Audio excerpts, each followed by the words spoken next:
How much would your life change if you knew every single time someone told you a lie? Even if that someone was you.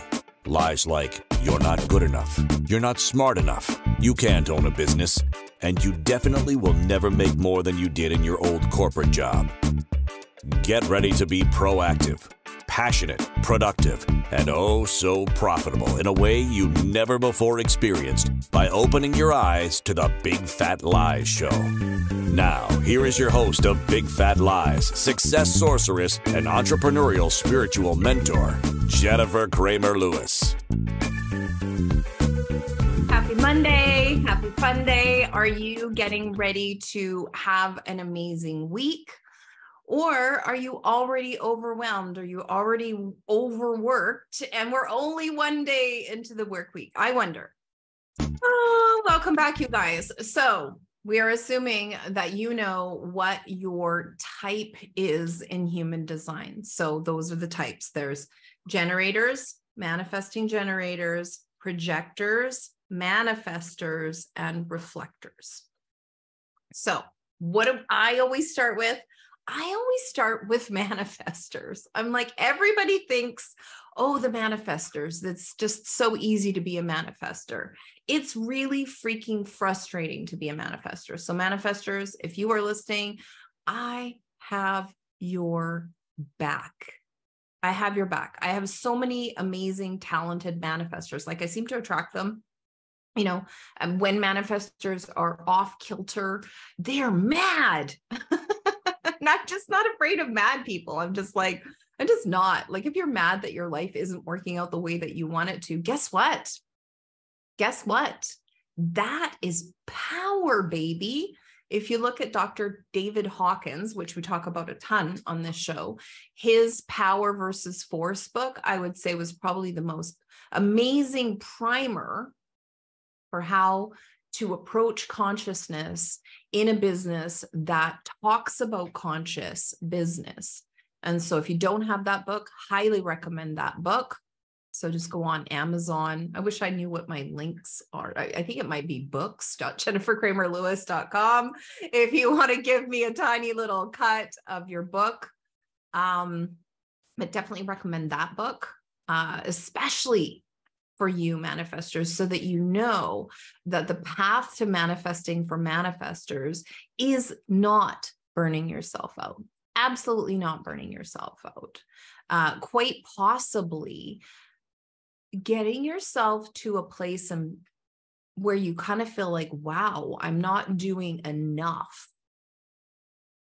What would that be like, you guys? Where you're not doing enough, like in your own esteem, in your own estimation, like you're not doing enough. You're giving yourself so much freaking space in the day, because that is how to create a work-life balance for manifestors. Abso-freaking-lutely it is. I would say that that is not what we are invited to enough. Like all of the types, I need a tremendous amount of space in my day.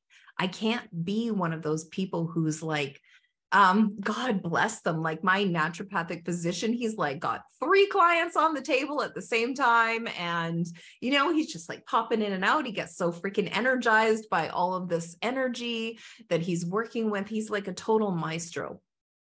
But for me, if I thought about having 3 people on 3 different tables at the same time, unless we were in the same room and, you know, or an ancient stone circle and there was like 30 or 50 of us, I definitely have the energy for that.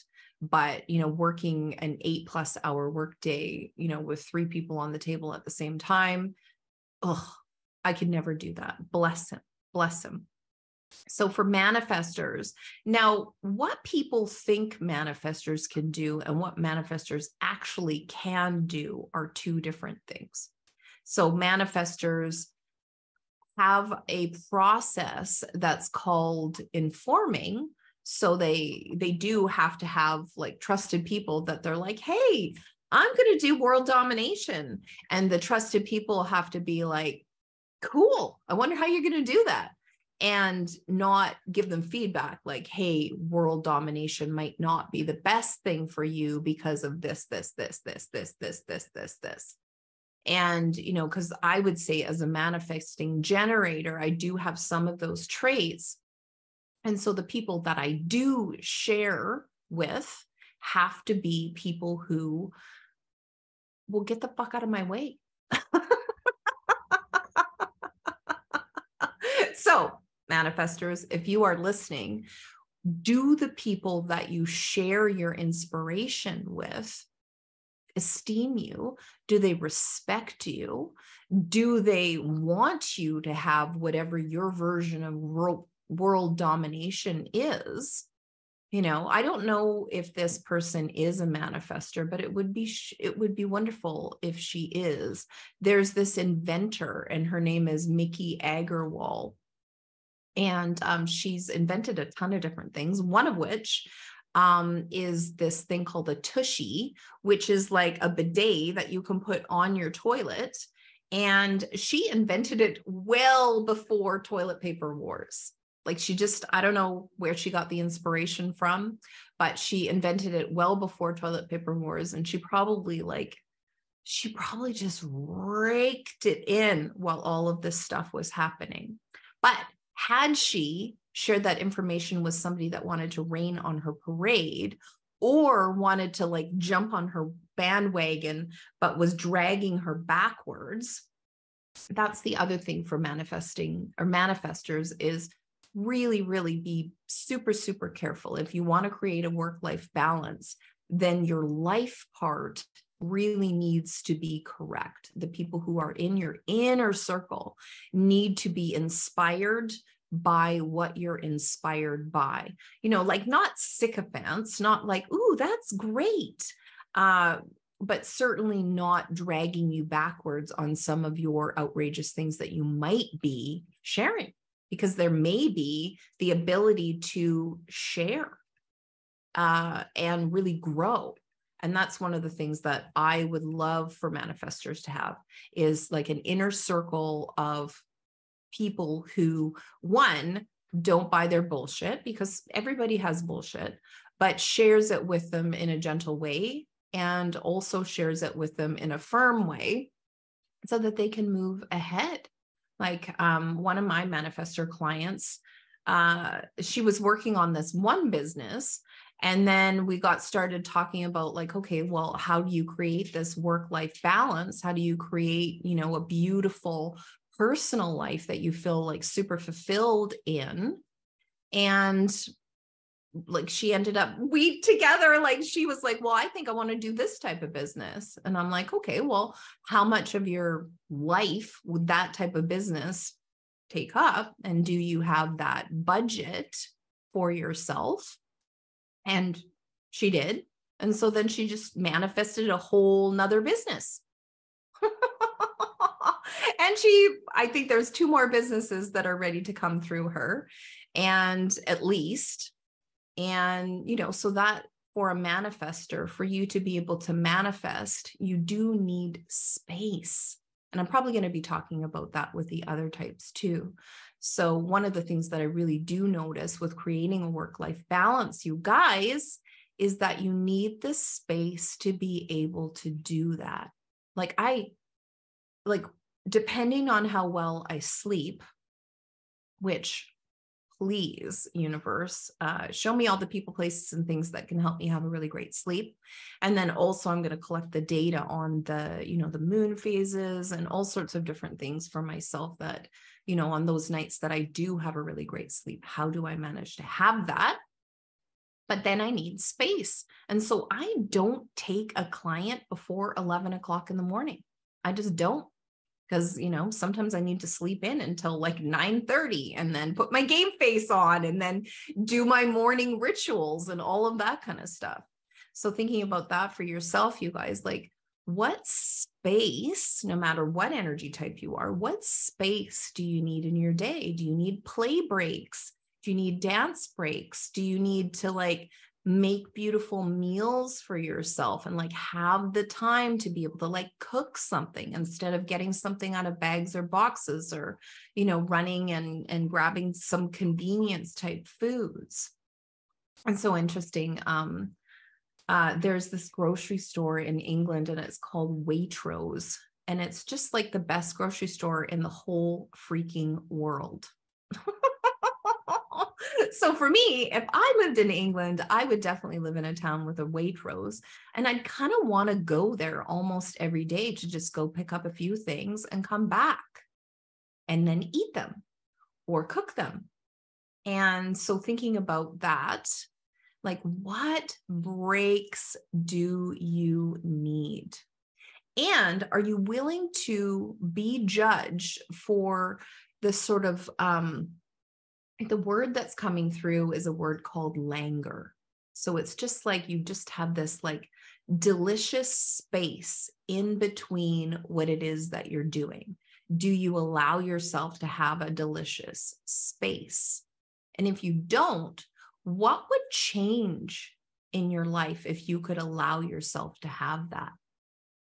Like maybe even like diarize that. Ask yourself a question like, if I was willing to be languorous or to have a languoring kind of vibe in my life today, what would I do?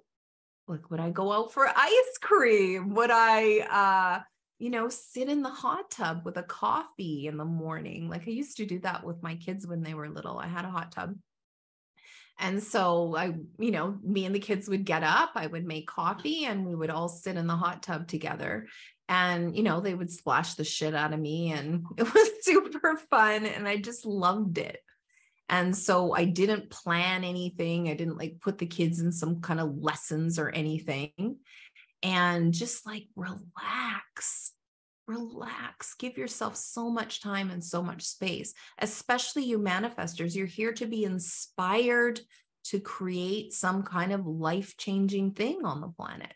And so if you're scheduling your every freaking minute, then there's no room to be inspired, guys. Absolutely no room. And I would say there's so many, like if in your human design chart, your top space, your crown, like above the head, is open, you're here to be inspired, and you're also here to be inspiring to the correct people. And that's me. I have an open crown. I have an undefined third eye, and I am here to inspire people. And it is like revolutionary inspiration. Like some of the stuff that I suggest that people do, people are like, well, at first I was mad at you that you suggested that. And I'm like, okay, go ahead, be mad at me. And then they're like, and then I tried it and it freaking worked. And so I couldn't be mad at you anymore. And so thinking about that for you, dear manifestors, you are not here to be a rage monster. You are here to have so much space in your day. And so when a manifestor is their what they call not self, or they're off kilter, they are angry, they are mad. And you can see why. They're here to manifest a completely different world, a completely different solution. And so being mad is actually freaking correct until we can get you out of mad and into that place and space where you are inspiring and creating something new. And we're heading into a break. So for more on the other energy types and how to create a work-life balance based on your human design type, please join me after the break. My name is Jennifer Cramer Lewis. Do you want to know what the biggest, fattest lie is in the whole world? Jennifer Cramer Lewis has discovered, after working with hundreds of conscious, heart-centered entrepreneurs, that they believe in the lie that if you work harder, smarter, and faster than everyone else, only then will you be rewarded with success. Jennifer audaciously stakes claim that what is pleasurable for you will always be your direct route to the big bucks. Jennifer knows working this hard is robbing you of your dream life. What would you say if she gave you the keys to the Ferrari called your correct energy? What would change if you had a burnout-proof business plan, a juicy switched-on energy field calibrated by correct business practices, as well as Jennifer's success sorcery, deep psychic awareness, and support? The investment for this process is 1/6 what Jennifer's VIP level clients pay. Why? Jennifer believes that once you have this information, you become limitless. And that's exactly what this planet needs more of. Choose your limitless life and business at 888.jennifercramerlewis.com. That's 888.jennifercramerlewis.com. Lies with success Love you sorceress guys. and entrepreneurial spiritual mentor, Jennifer Cramer Lewis. Join us next week at 3 p.m. Pacific, 4 p.m. Mountain, 5 p.m. Central, and 6 p.m. Eastern on InspiredChoicesNetwork.com. Until next week, Jennifer invites you to laugh at limitation and live your life delightfully by opening your eyes to the Big Fat Lies Show.